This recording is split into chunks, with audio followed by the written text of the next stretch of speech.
Good afternoon and welcome to another edition of the show. It is The Arena and I'm Samson Olede.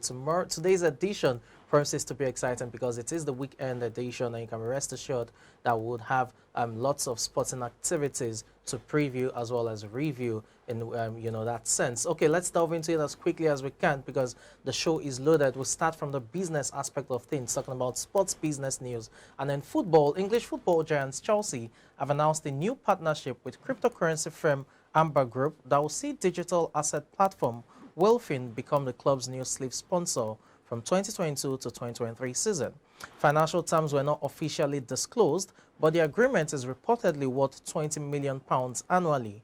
The new partnership, which is Chelsea's first in the cryptocurrency space, will include a series of activations designed to grow the profile of Wilfin globally, while the pair will also collaborate on sustainability initiatives.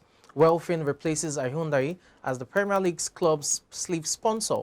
If the reported figures are correct, the new deal represents an uptick on Chelsea's deal with a Korean car maker, which was reportedly worth £50 million over 4 years. The deal with Wilfin was signed in January, well before the club's sanctions came into place. Now, the deal also comes less than a week after Chelsea confirmed that the consortium, led by Los Angeles Dodgers co-owner Todd Boehly, has agreed to a deal to buy the club for £4.25 billion. Still talking sports business news at this time, according to Forbes, the top 10 esports companies are worth an average of $353 million, which is a 46% increase compared to December 2020. TSM, which rebranded to TSM FTX, after signing a $210 million partnership with the exchange, is valued at $540 million, making it the most valuable esports company in 2022.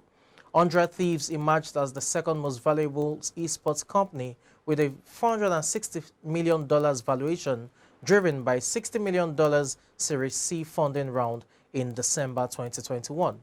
Team Liquid, owned by Axiomatic Gaming, is the third most valuable esports company at $440 million. FaZe Clan rounds out the top four with a $400 million valuation, a 31% increase compared to 2020.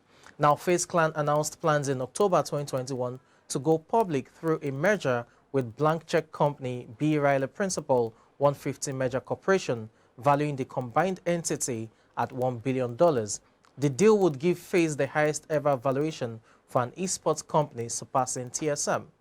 And now let's delve into the world of golf. The business aspect there is that golf's DP World Tour has named global hospitality firm Hilton Worldwide as an official partner. The 3-year deal also seals Hilton become the official hotel for the 2023 Ryder Cup, the biannual golf match between Europe and the United States, which will be held at Marco Simeon Golf and Country Club in Rome from the 29th of September till the 1st of October next year. In addition, Hilton will serve as an official tournament partner of 4 DP World Tour competitions, including 3 Rolex Series events, that's the Abu Dhabi, the HSBC Championship, the BMW PGA Championship, and the DP World Tour Championship. It will also be the official hotel supplier at an additional 3 tournaments on the schedule. As part of the partnership, the pair will create joint content featuring DP World Tour players, and the deal will also provide Hilton honors members with exclusive access at premium DP World Tour tournaments throughout the year, while the company will continue to accommodate the tour's players and staff at its hotel.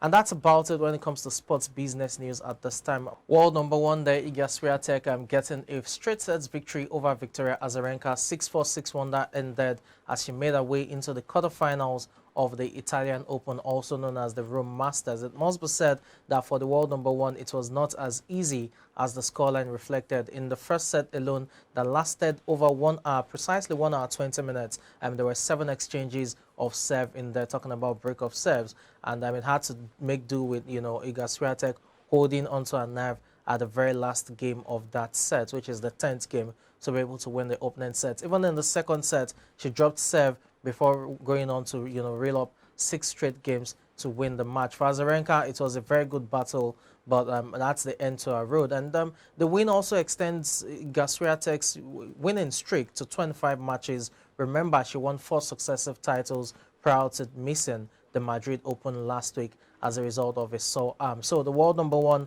in fine form, now into the quarterfinals, and she's right there when it comes to the pinnacle of the sport. She's not just the world #1, she's also the best this year with leading 4 titles when it comes to the WTA Tour. Let's see if she can make it 5 at the Italian Open, also known as the Rome Masters. In the men's category, we also had several players in action. Rafael Nadal surprisingly lost to Denis Shapovalov, but the more important thing for Nadal now will be his fitness, as he battled with a foot injury all through the match, and with his appearance at French Open being a major doubt at this point in time. Remember, the French Open begins in just 9 days' time. You do not have to be a Nadal fan to understand the pain the man is going through. He's been battling with a rare foot degenerative condition known as the Muller-Weiss syndrome for over a year now, and that made him miss Wimbledon last year.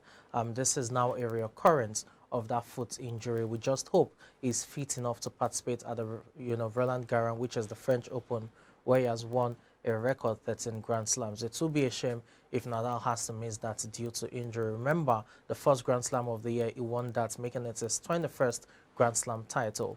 Anyways, let's delve into the world of football. We had action yesterday in the Premier League, and what a battle it was meant to be, but it turned out to be, a straightforward game itself. But joining me now to discuss this and more is Olalekan Adebayo. Good afternoon. Welcome to the show. Good afternoon. Always a pleasure being here on the show.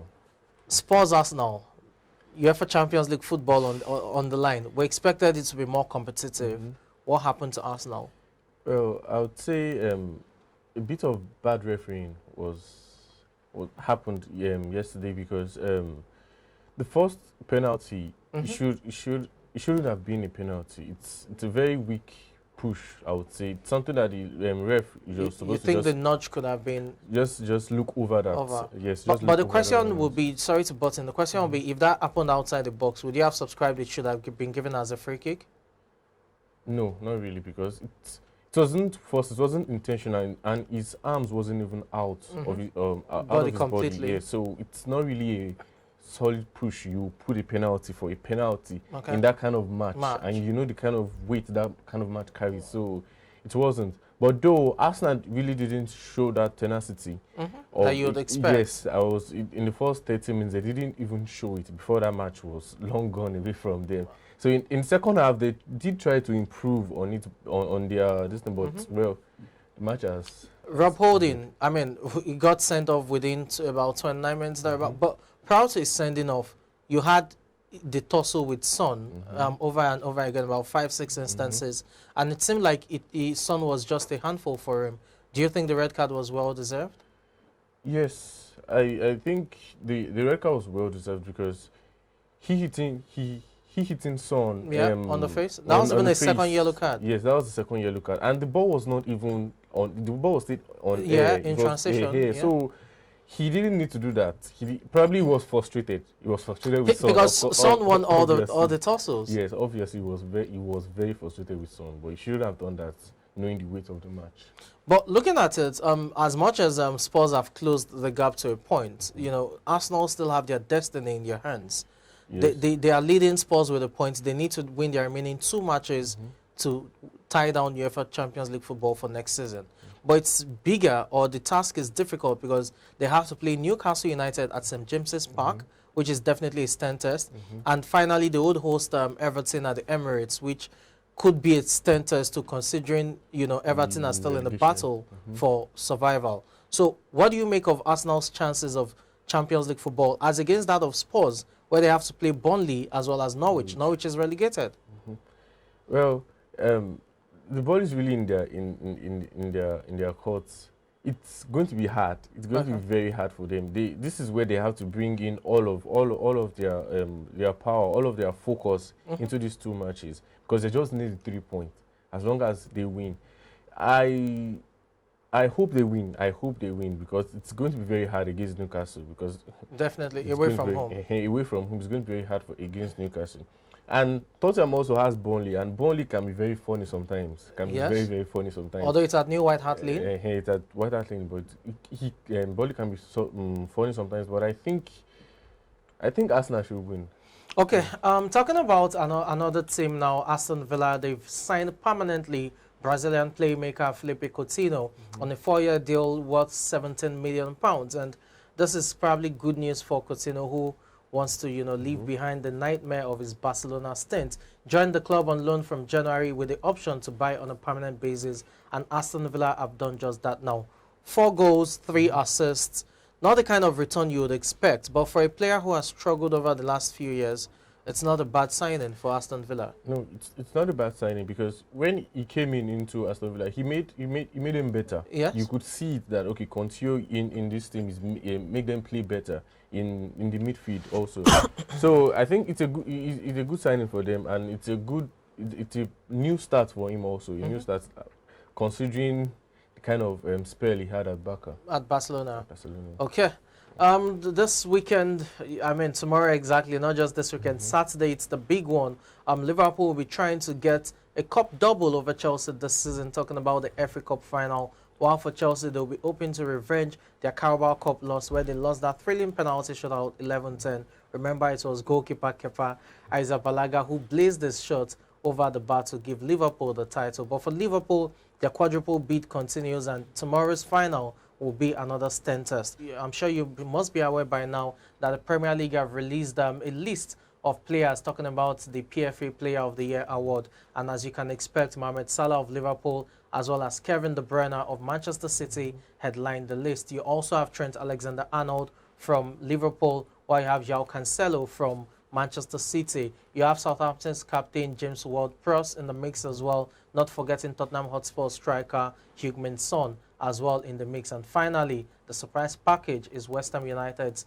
Jarrod Bowen, who is also included. So there you have it, talking about the list for the players who are in the running to win the Player of the Year in the Premier League this season.